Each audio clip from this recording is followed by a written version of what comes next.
ka? Nag-G-Force training ka?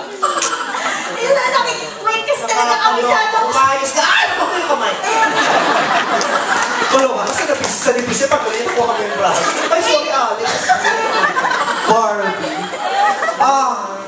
Okay, kasi... Wait, kabisado ko talaga sa utak, hindi ko lang ma-apply sa katawan. O, di ba sa ng Beyonce?